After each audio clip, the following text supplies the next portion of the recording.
I'll put you in front of my melody. You are Everybody, welcome and God bless you. Today I'd like to talk about keeping hope alive, and most especially I want to encourage many people who are going through issues in life that they don't have anybody to share with, and they're like it's coming to the end. They are shocked with the issues of life. So I'd like to share my testimony so that we can encourage one another, and I pray that it helps one or two people so that they can still keep their hope alive in God. Especially at this particular period whereby we have all manner of negativity going on in the world, the social media, talking about the COVID-19 issues. It's causing fear in the life of people, especially when you see whereby people are dying who are coming in contact with COVID-19, and we are told like the only issue this thing can kill people. It tends to remove the faith in people. But I have good news for you is that as long as we're in Christ, there's hope for you. Well, my testimony has to start way back in 2014, whereby as a family we had a tragedy. We faced a lot in that year, having lost one of our close friends and sister. Well, she went to be with the Lord. That means she passed on when she was giving birth to her child mysteriously, but the child survived and she passed on. When the autopsy results came out, it couldn't give a clear reason as to why she passed on because everything seemed to be okay. Well, it was a bad thing for the family because we didn't have an explanation of why she had to pass on.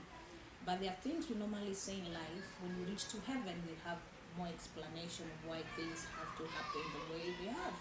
Well, the baby is growing well. The father is taking good care of the baby. We give glory to God for that. But at that particular period in 2014, when she died, well, I was all up and down, organizing, making sure that her burial ended up well. So I moved a lot, organizing 1, 2, 3 things. And at that particular period whereby after we finished everything and we put her to rest well, 2, 3 days down the line when we were at home resting, and I happened to have noticed one of my legs was really paining, and I just said it out loud that my leg is paining, and my mother was still around, so she checked the leg and said this leg is swollen. My husband too checked the leg and said the leg is swollen. So what they did, they come up with a plan whereby they want to relieve the leg so that it will not pain and reduce the swelling. So they massaged the leg, and immediately after the massage, I couldn't rest, I couldn't sleep. It was too much. It was too much pain. I couldn't even sleep. Well, after the massage, the pain was too much. It was a lot of pain. I couldn't sleep. I had to make a call to one of our close friends who's also a nurse and also a member in our church. So I called and I explained the situation. I explained about how I'm feeling, and she booked for us an appointment to see a doctor the next day. And she told us not to touch it, not to do anything until we go and see the doctor. So we did. The next day when we went to see the doctor just saw the leg and just immediately told us to go to the scan. So we did. When we went to the scanning, we had my husband, my mother, and then this nurse friend of ours, plus another one who is a pastor's wife and also a nurse. They came all together. They took me to the scan. When they were doing the scan, I could hear what they were saying because during the scan, I was covered, but at least I could hear one of them saying, "Blood of Jesus, not my mommy," and then the other one was praying in tongues. He said, "God forbid." So I knew there's something serious, but I didn't ever know the depth of the seriousness. So when I was done with the scan, I asked the doctor who was doing the scan what the situation is, and he told me to go and get the report back to the doctor who referred me to him.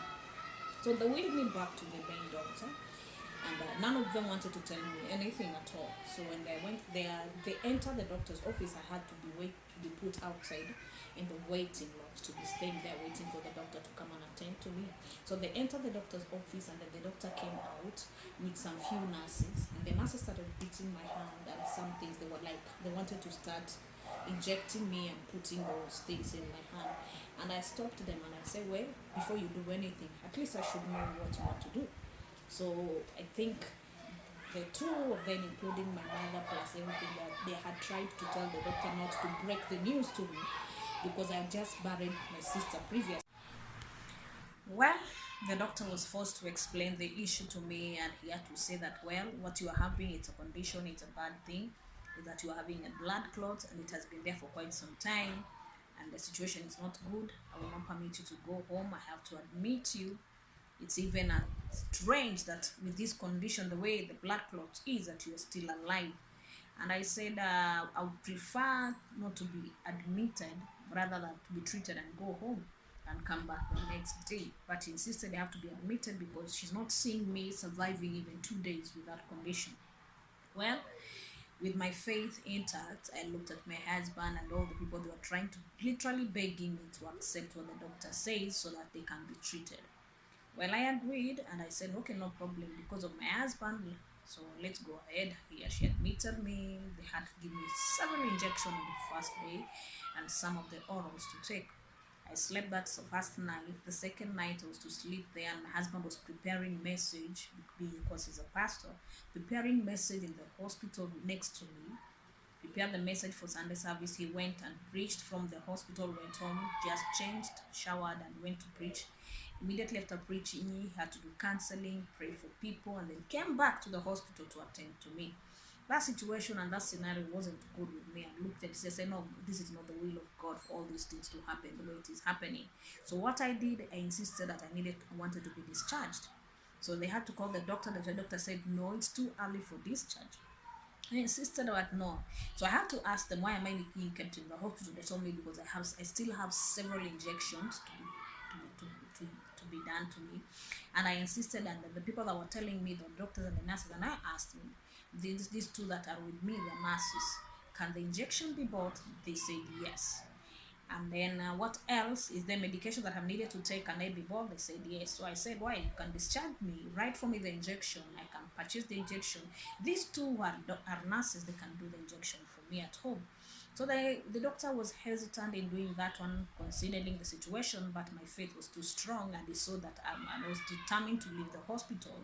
And truly, I was determined to leave the hospital. Mind you, I was not even walking. I didn't even have the strength to walk. I was not walking as being carried around. But when I was seeing the scenario whereby your husband has to stay in the hospital and then go to the church and preach and come back, people are calling him for help here and there. And at the same time, I had a pastor friend of mine who had a child in the hospital who was also very sick, and the wife kept on calling me. I was encouraging her at the same time. And then I was feeling bad because the baby was sick. And I was also sick and I couldn't help her. So I needed to go out of the hospital so that I can be able to even to give her good attention. So with my insistence, the doctor agreed to discharge me, and then they prescribed some injection for me. I had to go home with them. So these two ladies who are nurses used to come home every morning to inject me, and I was taking some drugs too.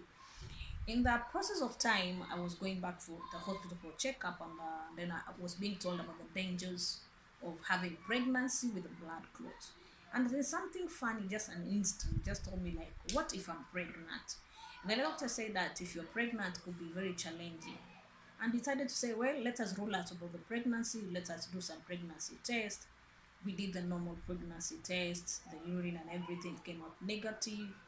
And I kept on insisting, let's make sure that everything is clear. They did the blood test, came out negative. I still insisted. I don't know why I just have that instinct that I'm insisting. I say, let's try more of the scan to be sure. So we did the scan, and apparently the scan proved that I was pregnant. And it was a shock also. So coming out of that place, the doctors have to talk to me because one, I'm having blood clot, thrombosis, I'm fighting with thrombosis, and the medication I've taken for thrombosis is too dangerous for somebody who is expectant, especially in the first trimester. So what happens now, I had to have the gynecologist talk to me, and the advice was I needed to remove the pregnancy.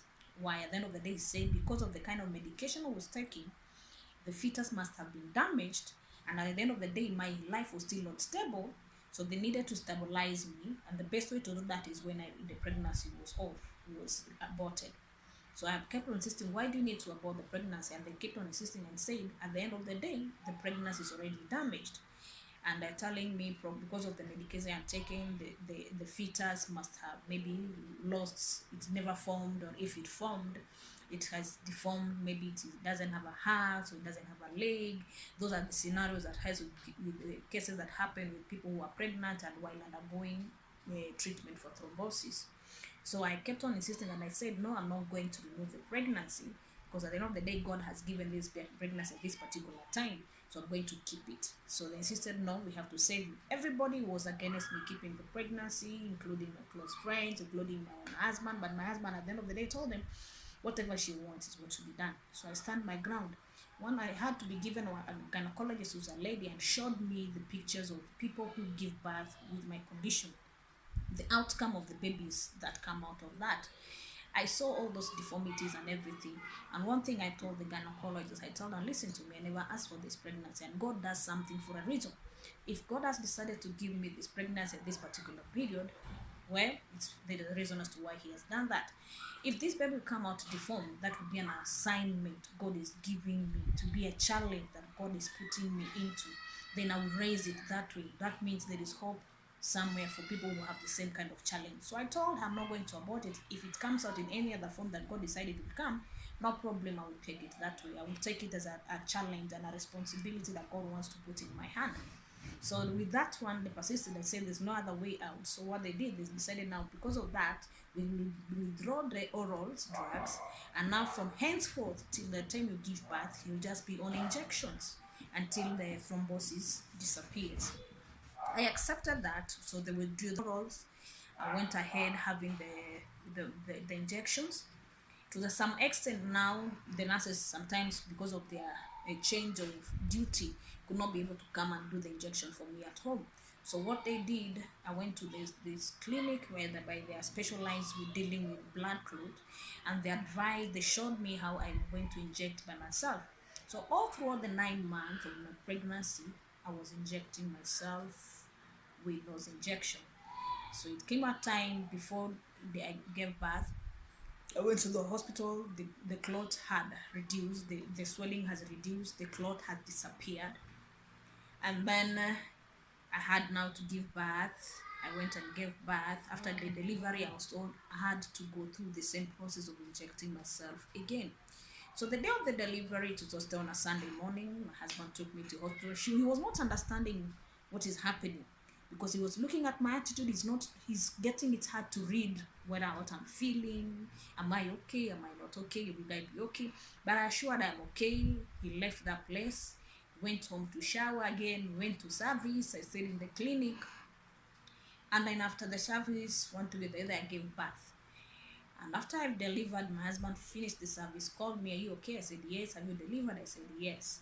And with him, he still had that picture in his mind where the doctors were showing us of the deformity of the child. So when he came to the hospital to see me, he looked at me and said, how are you doing? I said, I'm fine. How's the baby? I just made a joke and said, okay, he's okay.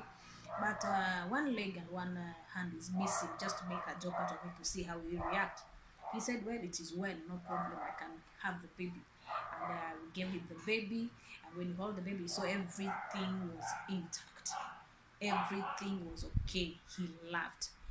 All I'm saying is that at the end of everything, this is the courage I'm giving people is this. When doctors thought that there's no hope, I hooked myself on the word of God that said, God was asking, is there anything too hard for God to do? When God made a promise to Sarah about her giving birth to a child, she laughed mockingly. And then the angels asked Abraham, why is he still laughing? Is there anything for God to do? And Jeremiah says there's nothing too hard for God to do. And all the issue came to be about is that when Job's situation was very worse, that the wife had to run away from him, the friends had to leave him, he had lost everything. His condition was so bad. If it was today's world, they could say it's either having HIV or is having cancer, because all the wounds everywhere, his body and everything, he lost everything. But one thing he did not lose was hope in God. And that is what kept me going on all throughout. Not only that one, when you talk about Sarah, the issue in the Bible says that it had ceased from being the order of women in Sarah. That means her situation was dead, that her womb was gone completely. It couldn't even carry a baby. But whatever is impossible with the medical terms, with the scientists, it's never impossible with God. At her impossibility, God made it possible for her to carry a baby 2 times. That made me to stand strong and faith. And then I looked again at a testimony of one of my mothers in the faith, talking about Faith Oyedepo.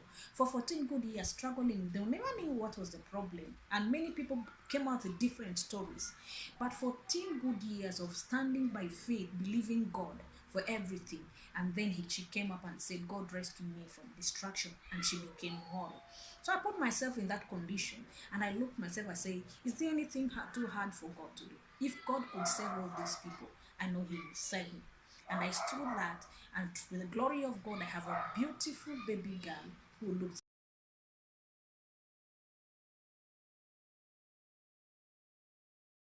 exactly like the father, no deformity of any kind. If I had listened to the doctor, I would have removed it. But no. Even despite the challenges, past all the process, I never gave up. It wasn't an easy road. It wasn't an easy, smooth road towards the pregnancy. Ups and downs and everything, to the point that sometimes you feel like you want to give up. But you just give hope in yourself that God, all things work together for good for them that love God. And I love God. That means there is good thing in it. I keep on telling people in terms of encouraging. When you want to look for a honey, you have to go through a process. Bees will sting your hand as you are drawing the honey from the bee sting. But at the end of the day, you come out with the honey and you enjoy it. You could be going through the same process. You're facing a lot of challenge, facing a lot of difficulties here and left, but don't give up. At the end of that situation, you're coming out with a testimony. There is something good cooking from that one. Never give up on God. He has never given up on us. Why should we give up on Him now? Even in this situation of COVID-19, there is no impossibility with God. Ask yourself this. Even with this situation of COVID-19, ask yourself this. If Jesus was in that situation and COVID-19 came and affected his life, would he give up on COVID-19 or stay strong to fight the COVID-19? The same way, never give up hope on yourself. Whatever you are going through, stand strong, face it head on, you will overcome.